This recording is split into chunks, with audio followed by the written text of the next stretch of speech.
Is the Pentagon hiding military suicides? The Defense Department has repeatedly missed deadlines to report on suicide numbers in the military. Members of Congress are demanding that they comply and submit these long overdue reports.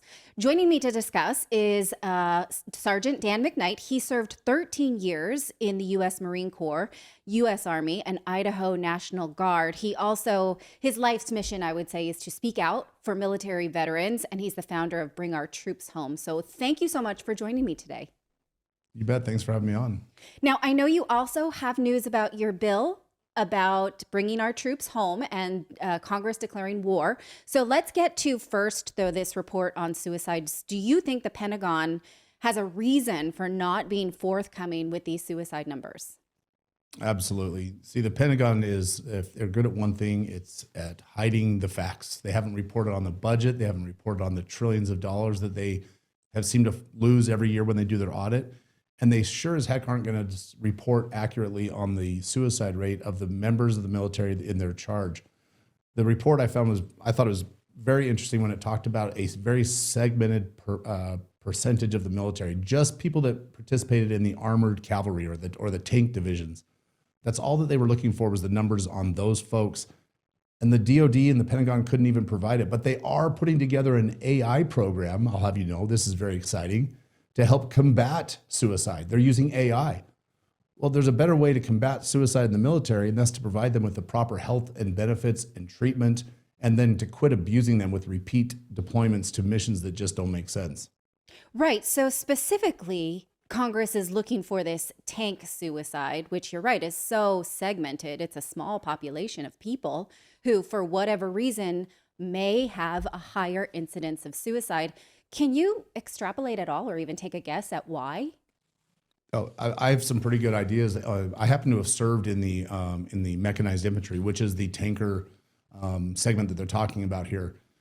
Tankers are part of the Cold War era military posturing defense plan.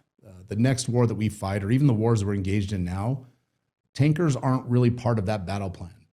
They train and they live these lives in these 72-ton metal boxes to fight a war that isn't here anymore. It's a war of yesteryear. And then they go to Afghanistan, Iraq, Somalia, Yemen, Syria, and they serve as military police or convoy security, driving wheeled vehicles, not even performing the job that they trained and signed up to do.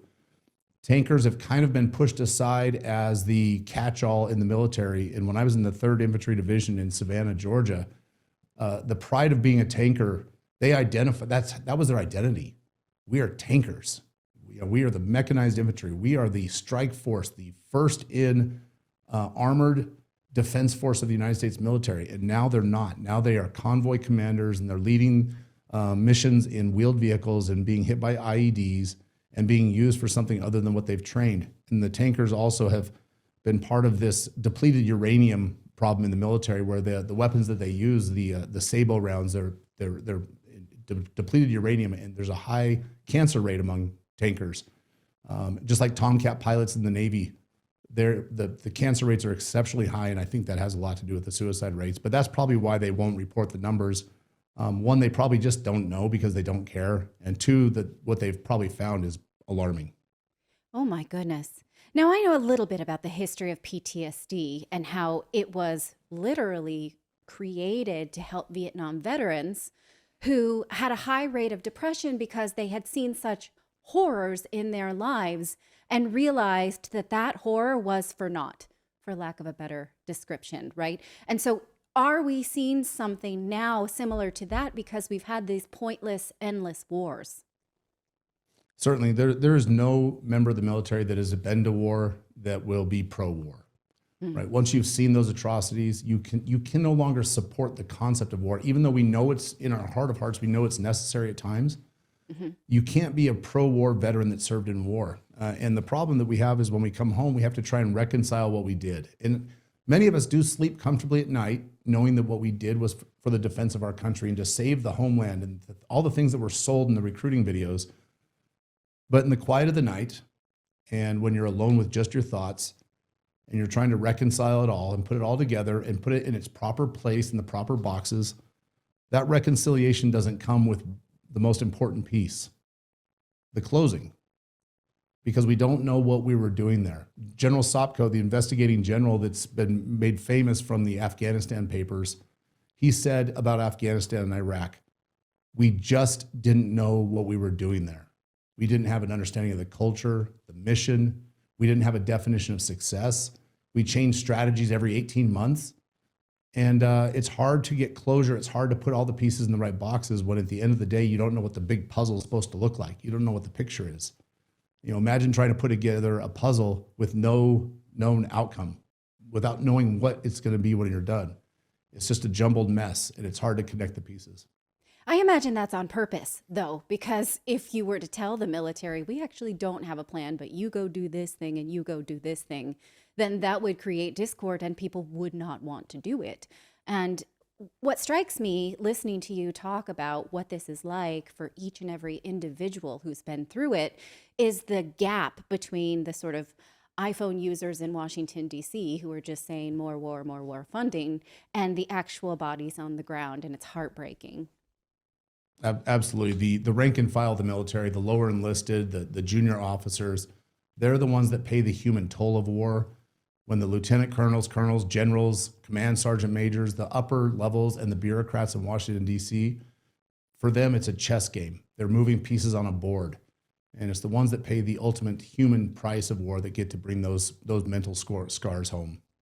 Now, I didn't know about this group of tanker drivers that might have this high rate of suicide. Do you think there's probably other groups that are having high rates of suicide for similar reasons that we're not hearing about? Absolutely. And I mentioned just briefly the Tomcat pilots from the Navy, and I know this from personal experience. They are flying around their entire career basically on a super high-powered X-ray machine with no protection between them and the radar, the FLIR, the forward-looking infrared system that sits right underneath their body. Oh, my gosh. They are dying at alarming rates. And those that aren't dying from the cancer are dying at their own hand because they've seen 60, 70% of their own graduating class die from these terrible, terrible diseases, cancer that just riddles their intestines, their colon, their testicles. It starts from their nether regions and works their way throughout their body. And before they even know it hit them, it's metastasized to a stage 4.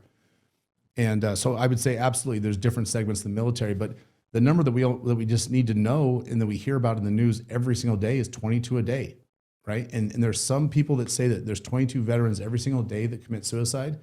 I think that number is low.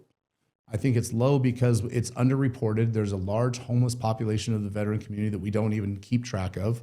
We're too busy putting, illegal immigrants into beautiful hotels in New York City, but the veterans are living on the street, and when they die, there's no record. There's no one there to mourn them. The veterans groups do a good job of rallying their members and trying to put together a simple burial for them, but nobody tracks those numbers. Nobody tracks the angry veteran that's living in his basement that hasn't come out into society for days at a time. Those numbers aren't tracked. Goodness. Now, your main project is called Bring Our Troops Home. It's a legislation that would prevent the National Guard in each state from going to war without a formal war declaration from Congress. The bill was passed in the Senate in Idaho, but it was killed in a committee yesterday, I believe. Can you tell us about that progress? Yeah, absolutely. The legislation is called Defend the Guard, and our organization is the national institutional sponsor of the bill, and we're in over 30 states. We did pass the Idaho State Senate 2 weeks ago, 27-8, a pretty large bipartisan lopsided victory. It went to the House of Representatives to the Transportation and Defense Committee, where we had the language of the bill approved unanimously in that committee a few years ago, but in resolution form where it didn't have any teeth. That same committee yesterday heard from, there was probably 30 people that testified on the bill, either for or against it, and every single person that testified against the bill was a lieutenant colonel, or general, or a command sergeant major, or an administrative bureaucrat, or a union thug. Everybody that testified for the bill was lower enlisted, line members of the military, junior officers, or family members or spouses of veterans. What is the argument against this? What's the argument to not declare war and just send people to war? Everybody says the same thing. You're right, we should declare war, but we just don't do that anymore. Well, we have a mechanism for that, Natalie. It's called an amendment to the Constitution, but they don't want that. They don't want to make this requirement of Congress to declare war because they think that the federal government will take money away from the state of Idaho or whatever state passes this because their National Guard is no longer able to go fight these wars of choice. And that's what we're doing in Somalia, in Afghanistan, Yemen, Syria, Iraq. These are wars of choice. And that's the argument, is that we would lose federal dollars. Well, personally, I'm tired of being, first of all, having my money taken and then used to bribe or threaten me with it later. One state has to stand up, and when one state does stand up, the rest of the states will follow. Has it passed already in Arizona? I thought that it was passed in at least 2 states, or it's working its way through New Hampshire and Arizona, right? Yeah, it's working its way through about 30 states, but the best success so far has been the Arizona Senate. It's passed twice. The Speaker of the House, Ben Toma in Arizona, who is running for Congress, and we're going to do our best to make sure that doesn't happen. He's killed it in the House twice. The New Hampshire House of Representatives, the largest legislative body in the Western world, has passed it, and we're waiting for the Senate. And then it's moving forward in Maryland in a committee. It's moving forward in Georgia in the committee. Idaho passed the Senate. Montana, it's moving forward. It's moving in different places, but it's all moving together. No one's passed both bodies and been on the governor's desk yet. Well, you can see how these two things are related. If fewer people go to war, we'll have these fewer suicides based on unprotected troops. So you can support Dan on X. You can find him at Troops Home US, or bringourtroopshome.us as well, and find a way to either tell your elected representative to pass it, to look into it, to have Dan for a meeting, or whatever it is, because I know you're working so hard to bring awareness to this issue. Is there anything else you'd like to leave us with? Absolutely. If you want to support the movement, the best way would be to go to defendtheguard.us and sign the petition. We hand deliver these petition signatures in every state that we do battle in. And once you sign the petition, you'll be asked to just put your name on an email that will be sent directly to your representatives in whatever state you live in. We've made it easy for you. We have pre-written emails. You can write your own email and then share the message. And if you feel like donating and chipping in a couple bucks, there's a link to do that too. This is a small donor-funded effort.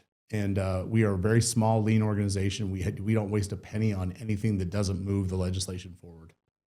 All right. Well, thank you so much for coming back on Redacted and providing this great context that I would not have been able to find for myself. It's a pleasure, and please come back on Redacted another time. You bet. Thanks for having me on. I really hoped you enjoyed watching this video. You know, YouTube thinks that you'll actually like this next video right here. It's personalized based on your own viewing habits. So if you watch the video, please leave a comment. Let us know what you think about it, and we will see you next time, everyone.